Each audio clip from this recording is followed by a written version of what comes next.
할렐루야. 오늘도 새벽에 만나는 하나님 오신 여러분들을 예수님의 이름으로 환영합니다. 함께 기도하겠습니다.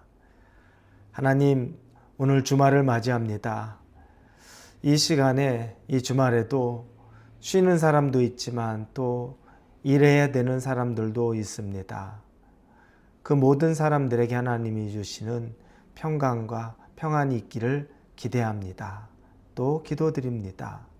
일터에 있든 가정에서 쉼을 얻든 하나님과 함께하는 기쁨 안에 있게 하여 주시옵소서. 우리 인생을 우리가 최선을 다해서 살면 그것이 끝이라고 생각할 수 있지만 그것이 전부가 아니라 하나님이 인도하시는 삶의 평온함을 누리는 시간이 되도록 함께하여 주옵소서. 예수님의 이름으로 기도합니다. 아멘. 하나님이 우리에게 주시는 말씀은 사무엘하입니다. 10장 1절에서 6절까지의 말씀을 같이 나누겠습니다. 사무엘하 10장 1절에서 6절입니다.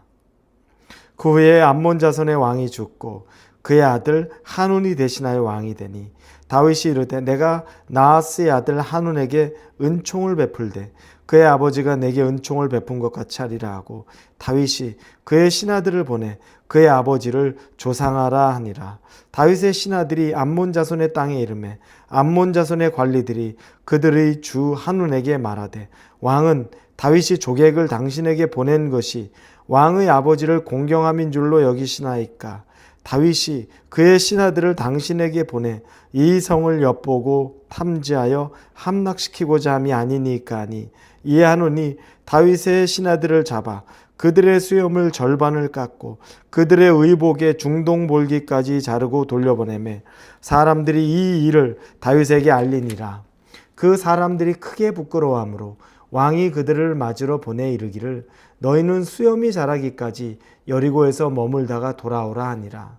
암몬 자손들이 자기들이 다윗에게 미움이 된 줄 알고 암몬 자손들이 사람을 보내 벨르홉 아람 사람과 소바 아람 사람의 보병 2만 명과 마아가 왕과 그의 사람 1,000명과 돕 사람 12,000명을 고용한지라. 아몬이란 나라의 왕이 죽습니다. 나하스라는 이름의 왕인데 이 사람이 다윗과 인연이 있었습니다.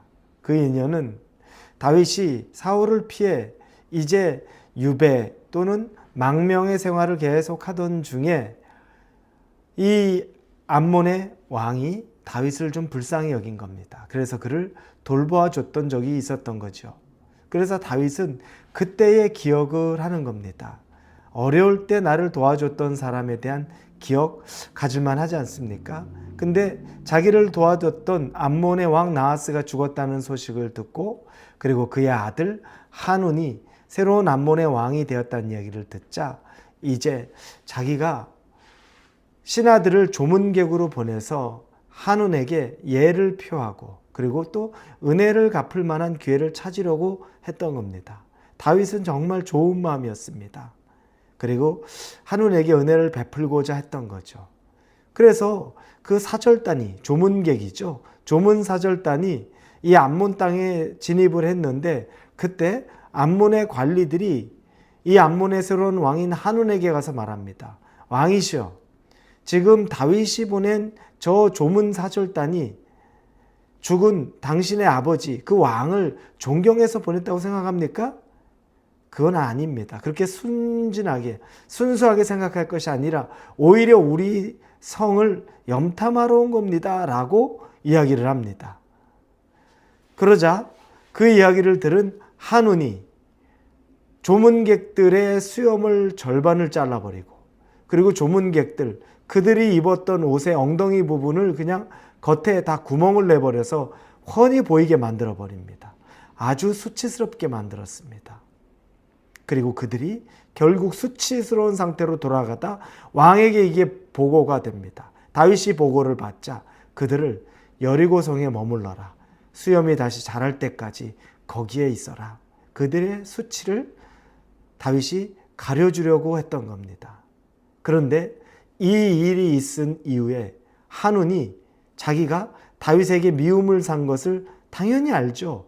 그러면서 자기들은 군대가 약하니까 암몬의 군대만으로 해결되지 않으니까 주변에 아람에 요청을 해서 용병을 보내달라고 해서 몇만 명의 아람의 군대들, 이렇게 해서 집결을 하고 전쟁을 같이 치릅니다. 그런데 요압 장군을 필두로 한 이스라엘의 군에 대패하고 결국에 암몬은 이제 아람이 도와주던 그 군대도 다 패하니까 방법이 없어진 겁니다.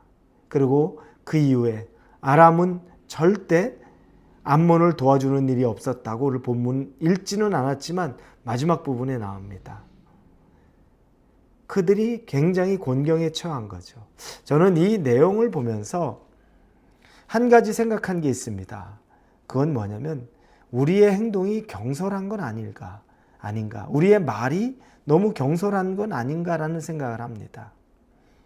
어떤 때 주변의 사람들을 이렇게 가만히 보면 말과 행동이 너무너무 빠른 사람이 있습니다. 반응이 너무 빠른 거죠.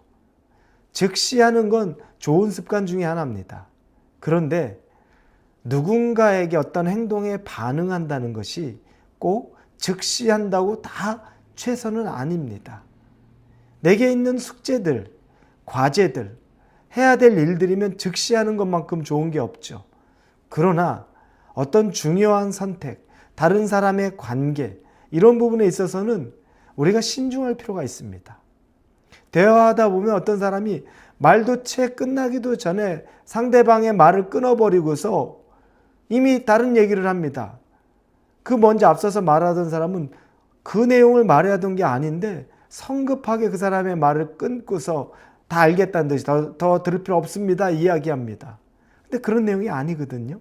오히려 더 좋은 내용을 이야기하려는데 성급하고 경솔하게 상대방의 말을 끊고 자기 말을 합니다. 행동도 그렇습니다. 내가 조금 서운함을 느낀 것 같은 게 있는데 그 사람이 의도가 있었는지, 상대방이 진짜 날 서운하게 하려는 건지, 오해가 있었는지, 그러면 한번 한 템포 늦춰서 왜 그런 이야기를 했는지, 왜 그런 행동을 했는지를 한번 들어보거나 볼 필요는 있습니다. 그런데 그냥 순식간에 분노해서 참지 못하고 찾아가거나 전화하거나 카톡을 보내거나 하면서 어떻게 나한테 그럴 수 있냐고, 네가 그렇게 의도적으로 그렇게 할 수 있느냐고 막 얘기하는데 상대방은 전혀 그럴 의도가 아니고 그런 내용이 아니었던 겁니다. 그러면서 실수하게 되는 때가 있습니다. 그런데 그런 관계에 대한 문제가 있을 때는 한 템포 느리게 반응하는 것이 오해도 적고 실수도 적은 경우가 굉장히 많습니다. 그래? 저녁에 무슨 이야기를 들었는데, 소문을 들었는데 그게 진실인지 아닌지, 그래 다음 날까지 한번 보고서 연락해 보는 거, 그렇게 나쁘지 않습니다. 이 경솔함이, 이 한운이라는 사람이 사절단이 왔을 때 그 사절단을 맞이해 보고 진심인지 아닌지 보고 그들의 행동 거지를 보면 파악할 수 있는 시간적 여유가 있습니다. 왜냐하면 그들이 왔었을 때 그들에게 모멸감을 주는 거, 그것도 똑같은 시간에 했던 거죠. 한번 그런 일을 경험해 보고 나면, 진심이라 그러면 한우는 그 시대에 강력한 왕권인 다윗에게 좋은 관계를 맺으면서, 왜냐하면 아버지가 자기에게 선대했었던 일이 있기 때문에 한운이 어려움이 있을 때 다윗에게 요청을 하면 다윗은 한운의 아버지에게 받았던 은혜 때문에 한운을 돌아볼 기회가 있었을 겁니다. 그런데 그걸 자기 스스로가 발로 차고 오히려 적을 만든 일이죠. 행동이 너무 빠릅니다. 경솔했습니다. 여러분, 혹시 여러분의 행동과 말이 너무 빠르고 경솔한 건 아닙니까? 그럴 때일수록 여러분 한 템포 숨을 좀 쉬시면서 큰 호흡을 하시면서 한번 참아보시고, 그리고 난 이후에 그 다음에 그 일이 왜 일어났는지 조금 살펴봐도 그렇게 늦지는 않을 겁니다. 해야 될 숙제가 있고 해야 될 과제가 있다면 즉시하고, 청소해야 될 게 있다면 즉시해야 되지만 관계의 문제, 오히려 뭔가 얽혀져 있는 것 같은 문제가 있을 때는 경솔함보다는 조금 더 신중할 수 있는 지혜가 있기를 예수님 이름으로 축원합니다. 기도하겠습니다.